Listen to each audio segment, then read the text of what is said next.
Salut à tous, c'est Bébert et je vais vous parler du livre de règles du jeu de rôle Archipel. Alors oui, il y a déjà eu une vidéo sur le livre de règles, mais comme c'est raconté mollement, moi j'arrive pour mettre un peu de tonus. Alors je vais commencer par les bases. D'abord, merci à tous ceux qui ont participé à le faire. Hop là, voilà, ça c'est fait. Maintenant on va pouvoir commencer à s'intéresser au vif du sujet. Qu'est-ce qu'il y a dans ce bouquin? Comment fonctionne le monde d'Archipel? Quelles sont les règles qui régissent le monde d'Archipel? Etc. etc.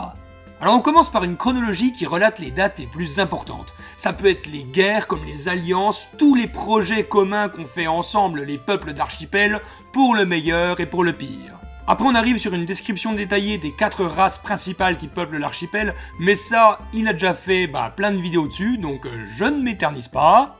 On arrive ensuite sur le fonctionnement de l'univers d'Archipel, comment le monde tourne, quels sont les phénomènes naturels particuliers, comme par exemple la sieste de Yor, qui est une éclipse qui arrive tous les midis. À côté de ça, on raconte aussi les histoires entre les peuples, les relations qu'ils ont entre eux, les conséquences que ça entraîne, comme par exemple les sans-mêlés, le fruit d'une relation proscrite entre 2 races différentes, qui sont injustement pourchassés et forcés à l'exil. Ensuite, on arrive sur la description des 4 îles principales, c'est-à-dire Cyclo pour les Elastines, l'Empire pour les humains, Perce-Ciel pour les Alphars et Magmar pour les Surtes. Est aussi décrite l'île des Wyrd, des messagers divins. Après, de la page 25 à 57, c'est toute la partie règles et création de personnages, mais ça, on va le voir plus tard.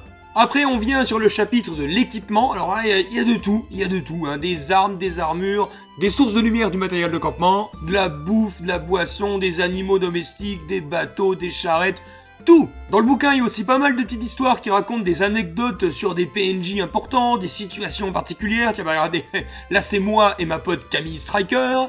Ensuite, au-delà des PNJ, on a tout un chapitre consacré aux factions des différentes races. Ça va aussi bien des artistes constructeurs de rêves Alphars, des petits pêcheurs Alastines, des gladiateurs Surtes, des marins humains, enfin, tout ce qui représente le tempérament des 4 races qui peuplent l'archipel. Après, il y a une petite quête d'initiation pour commencer dans l'univers d'Archipel, tranquille. Après, on arrive sur un petit bestiaire pour commencer, pour débuter. Rien à voir avec le bestiaire que j'ai participé à faire avec Jenna et mon pote Kyle. Et on finit sur les 4 fiches de personnages qui sont différentes par rapport à la race jouée. Surtes, humains, Alastines ou Alphars. Et voilà, on a parcouru les 110 pages du livre de règles. 110 pages de pur bonheur. Bon, maintenant, on va voir ce qu'il y a sur une fiche de personnage, les différentes caractéristiques. Nous avons la force physique, l'agilité, la force mentale, l'intelligence, la santé mentale, les points de vie, la chance et les actions. Maintenant, voyons en détail. Alors, la force physique, c'est tout ce qui est la force brute. Tout ce qui a un rapport avec notre condition physique. Si on est très musclé ou une crevette. Et au-delà de la force pour soulever des trucs ou pour taper des gens, la force physique influe aussi sur la résistance physique. Résister au froid, aux maladies, à la faim, etc. Alors l'agilité, ça représente vitesse, dextérité, rapidité, vélocité, enfin voilà, les trucs de fufu, de roublard. L'agilité va autant servir à courir super vite qu'à faire de la couture, mais aussi c'est la caractéristique utilisée pour tirer avec des arcs, des javelots, des pierres de lancer, enfin tout ce qui nous tombe sous la main. La force mentale, la puissance spirituelle de l'esprit, très utile aux enchanteurs et élémentalistes, c'est grâce à elle qu'on peut invoquer la puissance des éléments. Plus on a de force mentale, plus on est costaud dans la tête, moins on a peur, moins on est corruptible, plus on est solide sur ses appuis psychiques. L'intelligence, ça regroupe savoir théorique, culture académique et culture générale. Ça sert pas mal aux professions type médecin, apothicaire, herboriste, les trucs où faut réfléchir et écrire, les trucs où on est assis dans un bureau quoi. La santé mentale, alors on est sain d'esprit quand on a 4 points. Et ensuite, en fonction des traumatismes vécus du personnage, en fonction des douleurs, des névroses, on descend peut-être à 3, 2, 1, 0. Le gars qui a 0 est considéré comme fou allié. Le personnage est considéré comme mort. Ensuite, les points de vie. Alors, commun à tout jeu de rôle, tout jeu vidéo. Dans Archipel, quand on tombe à 0, -1 ou -2 points de vie, on sombre dans l'inconscience. Quand on dépasse les -2 points de vie, alors là, on meurt. Ensuite, on arrive sur le petit joker, la chance. Un point de chance signifie qu'on peut relancer une fois un jet de dés que l'on veut. Plus on a de points de chance, plus on peut relancer. Simple, concis, efficace. Et on termine sur les actions, la carac qui sert que en combat. Mais ça, on verra tout à l'heure quand on fera la démo d'une baston. Pour faire un test de caractéristiques de l'archipel, il faut prendre 2 dés à 10 faces. L'un va représenter les dizaines et l'autre les unités. Pour réussir un jet de dés, un test, il faut faire une valeur égale ou inférieure à la caractéristique demandée. Exemple, le grognard doit échapper à des chasseurs. Donc il va faire un test d'agilité pour savoir s'il court assez vite. Le grognard a 12 d'agilité. Je fais 8. Il court assez vite et esquive les flèches des chasseurs. Si j'avais fait 39, et ben là, bim, une flèche dans le pancréas. Et ben pourquoi le pancréas, me direz-vous? Et ben parce que pourquoi pas. On effectue de tels jets de dés avec la force physique, l'agilité, la force mentale ou l'intelligence. Pour ce qui est de la santé mentale, les points de vie, la chance ou les actions, pas besoin de le faire. Ces caractéristiques-ci se déduisent ou s'ajoutent. Dans un profil de perso, il y a 2 lignes de caractéristiques qu'on peut remplir. Il y en a une, c'est les caractéristiques actuelles, donc celles où on va se référer pour effectuer des lancers de dés, et l'autre, c'est les améliorations disponibles, donc les caractéristiques qu'on pourra acheter avec l'expérience acquise. Donc là par exemple, le petit Cédric n'a pas 34 en force physique, mais bien 24. À la création de perso, on va lancer des jets de dés qui vont déterminer nos caractéristiques principales. Chaque race jouable correspond à un archétype bien défini, tank, killer, fufu, DPS, etc., qui sont en plus accentués par leurs traits raciaux, qui sont des gros bonus particuliers. Par exemple, un alphar vole, un alastine est amphibien. Mais on peut encore plus personnaliser ce personnage avec le choix d'une des 50 classes jouables. Ça nous permet un peu de contrebalancer les archétypes. Par exemple, un alastine va être une race proche de la vie qui va soigner, mais je peux très bien faire un alastine soigneur gladiateur.